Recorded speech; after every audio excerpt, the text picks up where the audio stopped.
एक समय एक भक्त अपने गुरुजी के पास जाता था और गुरुजी सत्संग में सुनाया करते थे कि मौत विचारी बावड़े तन चाड़ा कर दिया कौन, तन मिट्टी में मिल जाएगा जो आटे में लौट। भक्ति करो भाई परमात्मा तो डर के रहो।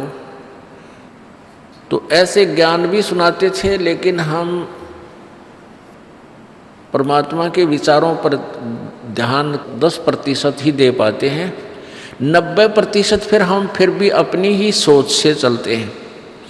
तो इसलिए धीरे धीरे कुछ फिर बढ़ जाती है, 20% पर आ जाओगे, कुछ दिनों में फिर 30 पर आ जाओगे, फिर 50% भी आप अमल करने लग जाओगे तो भी आपका बेड़ा पार हो जाएगा।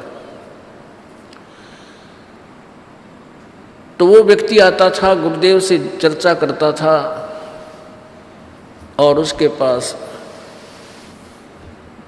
अच्छा पैसे वाला था, साहूकार था, धनी व्यक्ति था। गुरुजी के पास जाता था, 1 दर्जन केले, 2-4 किलो सेब, 2-4 किलो संतरे ये ले जाता था और कभी कभी दूध भी ले जाता था। और भी श्रद्धालु आते थे, दूध ले आते थे, कोई फल लाता था गुरुजी के वहाँ आश्रम में। लेकिन गुरुजी पतले दुबले से थे, तो वो साहूकार सेठ जो धनी था वो कहता था, गुरुदेव आप फल आहार करा करो, दूध पिया करो। तो गुरुजी कहते थे, भाई मेरा खाया ना जाता, जिसा खाया जाता बेटा ले लेता हूँ। तो शिष्य ने पूछा क्या आपको कोई रोग है? गुरुदेव ने कहा, भाई शारीरिक रोग नहीं। आपको कोई चिंता है? कहाँ भाई मेरे को मानसिक चिंता बनी हुई है, टेंशन रहती है। तो शिष्य ने पूछा उस धनी ने कि क्या टेंशन है महाराज, जिस कारण से आप कुछ खा पी नहीं रहे हो? तो गुरुदेव ने कहा कि बेटा मुझे टेंशन है कि मेरी मृत्यु होएगी। तो शिष्य ने सोचा शायद निकट भविष्य में ही मृत्यु होने वाली होगी। तो कहा कि गुरुदेव आप कब शरीर छोड़ने वाले हो? तो गुरुदेव ने कहा, बेटा अब उस समय गुरुदेव की आयु 40-42 वर्ष की थी। तो गुरुदेव ने कहा कि मेरी मृत्यु 80 वर्ष के उपरांत होएगी। जब मेरी 80 वर्ष की आयु हो जाएगी तब मेरी मृत्यु होगी। 80वें वर्ष में जब मैं होऊंगा उस समय मेरी मृत्यु होगी। और अब वर्तमान में आपकी कितनी आयु है गुरुदेव? गुरुजी ने बताया, भाई मैं 42वें वर्ष में चल रहा हूँ।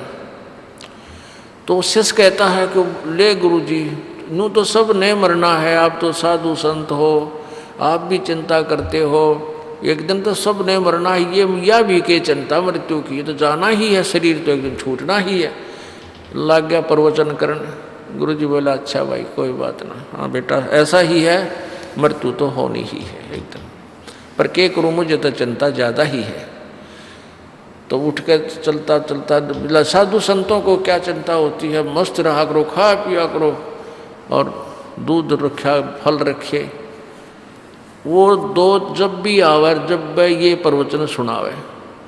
अब गुरुजी ने सोचा ये रोज दुखी करेगा, इस अकल तो इसमें है नहीं। क्यों हम गुरुजी को सलाह देने लग जाते हैं तो हम गुरुजी बन गए गुरुजी के। तो ये भक्ति मार्ग में फाउल पॉइंट है,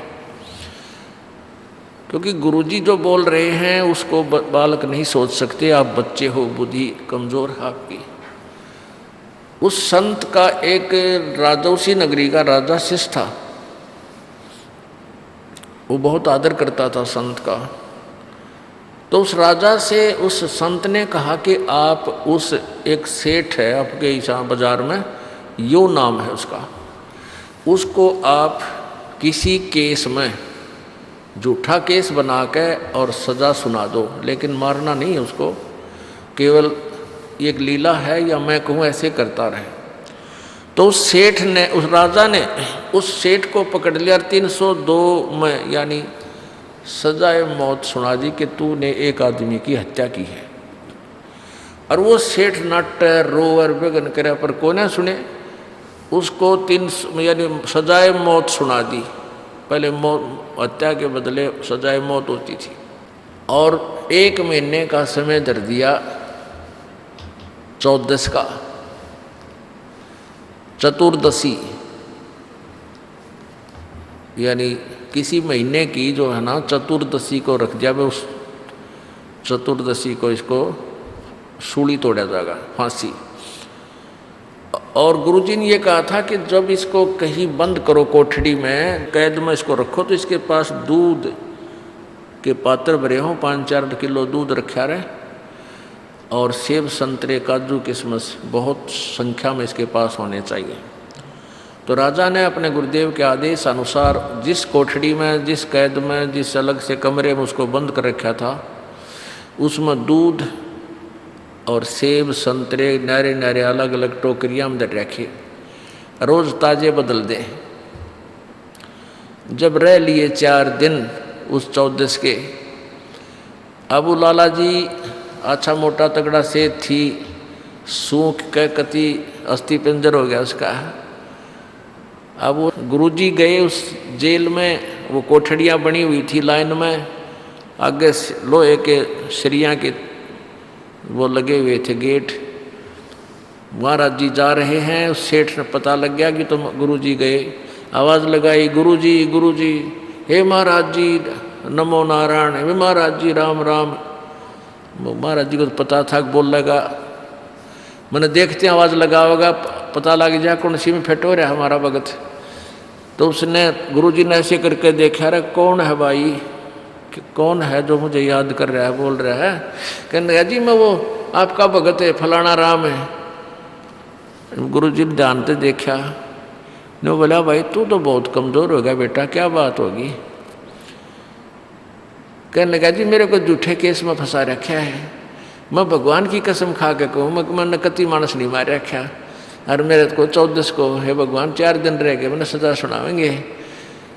महाराज जी बोले भाई रोट कि मैं खाना खूना नहीं खाता, तो बहुत वीक हो गया रहे, ये सेब संतरे दूध खाया नहीं करे, तू बहुत कमज़ोर हो गया। अग महाराज जी मुँह की तरफ भी ना करा जाता, कति रुचि नहीं बनती, मन तो 14 दिखा है 14 से।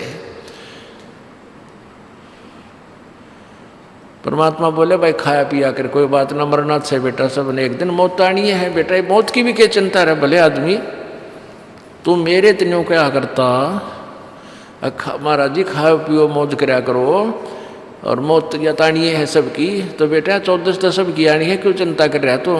हे महाराज जी कति बचा लो मर गया कति छोटे बालक से। तब गुरुदेव ने कहा बेटा जैसे तुझे या 14 दिखाई देती है और तेरे कलेजा बाहर ना रहना, ये खान न जी करता ना कि मैं पीने को दिल करता, ऐसे ही मुझे 80 साल 80वां वर्ष दिखाई दे रहा है कि वो दिन आवेगा। इसलिए मैं अपने मालिक ने याद गणा करता हूँ, मुझे बकवाद अच्छी ना लगती। जैसे आज तुझे यहाँ कोई राग निकाल लो, चाहे फिल्म चला लो, और चाहे कितने डांस कर लो, तेरी रुचि नहीं बन सकती, या कहाँ जी नहीं बन सकती। जब राजा को बुलाया, छोड़ दे तो हमारा भगत है, यूँ गलती नहीं कर सकता। वो तो उनकी बतलाई हुई बात थी, राजा ने बरी कर दिया और चरण पकड़े। परमात्मा बोले ईब सुना, क्या हाल है तेरा। अग जी कति ना तो 2 नंबर का काम करूँगा हैं, और कद्दे भी मिलावट नहीं करूँगा, इतनी तो मैं गलती बहुत करूँ था। तो बेटा तेरे को सुधारना भी था, तू तो आवे था, चलो दान कर गया, उसके बदले धन दे देता भगवान, तो दूना माच रहा था और नरक में जाना था तुझे। और ऐसे याद रख ना विरापत्ति किस कारण से कब से आ जाए तेरे ऊपर, और मालिक की शरण में रहेगा तो बचाव बनेगा। तो परमात्मा हमें क्या बताया करते थे, कबीरा ये तन जावेगा और सके तो ठाहर लाए, या सेवा कर सतगुरु की, एक सेवा कर सतगुरु की और गोविंद के गुण गाए। कहते हैं ये तन तो जावेगा, मृत्यु होगी, अवश्य होगी, ना कोई रहा इस शरीर में ना ही रह पावेगा, क्योंकि ये गंदा लोक है, ये रहने का स्थान नहीं है। ये इसलिए शरीर आपको दिया गया है कि इस मिट्टी से आप सोना बना सकते हो। इस मिट्टी से, इसमें राम सतनाम का बीज बीज के और धर्म आदि ये 500 यज्ञ की सिंचाई करके आप इसे मोक्ष रूपी ये फल प्राप्त कर सकते हो। यदि ये नहीं कर सके तो ये यूजलेस है, ये मिट्टी में मिट्टी एक दिन मिल ही जानी है। फिर क्या है कि परमात्मा कबीर जी कहते हैं कि कबीर ये तन जावेगा, सके तो ठाहर ला। ठाहर क्या होता है? एक सपोर्ट। जैसे पहले पुराने समय में हमने देखा घर कच्चे होते थे, मकान कच्चे मकान थे, मिट्टी की ईंटों से बने हुए, ऊपर से मड प्लास्टर होता था, यानी गारा का प्लास्टर कर दिया करते थे, और उसमें ऊपर कड़ी होती थी, कड़ी लकड़ी, इसकी काठ की लकड़ी की कड़ी होती थी, छोटे छोटे वुडन बैटन बोल रहे हैं जिसको, और एक सतीर होता था वुडन बीम।